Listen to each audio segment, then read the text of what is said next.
पहा बालमित्रांनो, आज आपल्याला एक कृती पूर्ण करायची आहे। या कृतीमध्ये आपल्याला अर्थपूर्ण वाक्य तयार करायचे।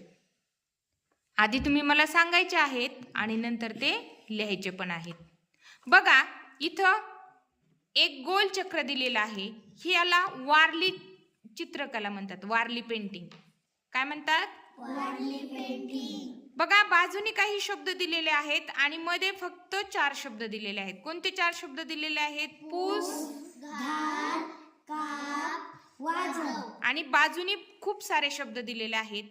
तर त्या शब्दाला मधला योग्य शब्द जोडून आपल्याला 2च शब्दांचं वाक्य तयार करायचे। बघा, फुगडी घाल। आता मी दुसरा शब्द सांगितला, बटाटा काप, ताशा वाजव, फळा पूस, हार घाल, दोडका काप, बासरी वाजव, पपई काप, काकडी काप, फरशी पूस, शेवगा काप, फुगडी। घाल। छान। बघा बालमित्रांनो, तुम्ही सुंदर असे वाक्य तयार केलेत आणि तेच वाक्य आता आपल्याला इथं लिहायचे सुद्धा आहेत। बघा, आपण पहिलं वाक्य काय घेतलं होतं? फुगडी घाल, बटाटा काप, बटाटा काप। दुसरं वाक्य बघा, दुसरा कोणता शब्द आहे? ताशा वाजव, ताशा वाजव, वाजव। वाक्य संपल्यानंतर आपल्याला काय द्यायचं आहे? पूर्णविराम।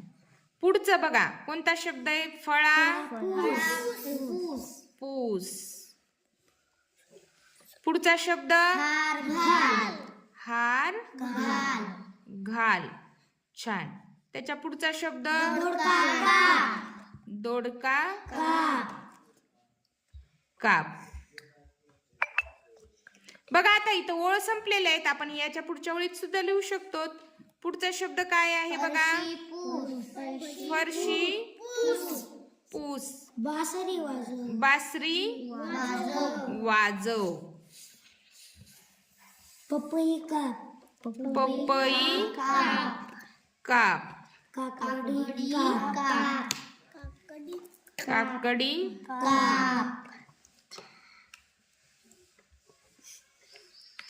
फरशी पूस,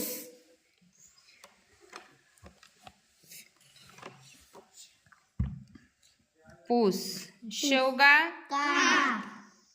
शेवगा कशासाठी कापायचा रे बालमित्रांनो? भाजीसाठी। छान। फुगडी घाल, सगळ्यांना आवडती फुगडी घालायला? हो, खेळता पण येते छान? हो। सुंदर। बघा बालमित्रांनो, तुम्ही छानपैकी शब्द अर्थपूर्ण वाक्य सांगितले आणि योग्य शब्दाला दुसरा मधल्या गोलातला योग्य शब्द जोडून छान वाक्य तयार केलेत। परत एकदा आपण हे शब्द वाचन करूयात, म्हणजे तुमच्या योग्य प्रकारे वाचन केल्यावर लक्षात राहील। बटाटा काप, ताशा वाजव, फळा पूस, हार घाल, दोडका काप, बासरी वाजव, पपई काप, काकडी काप, फरशी पूस, शेवगा काप, फुगडी। घाल। छान।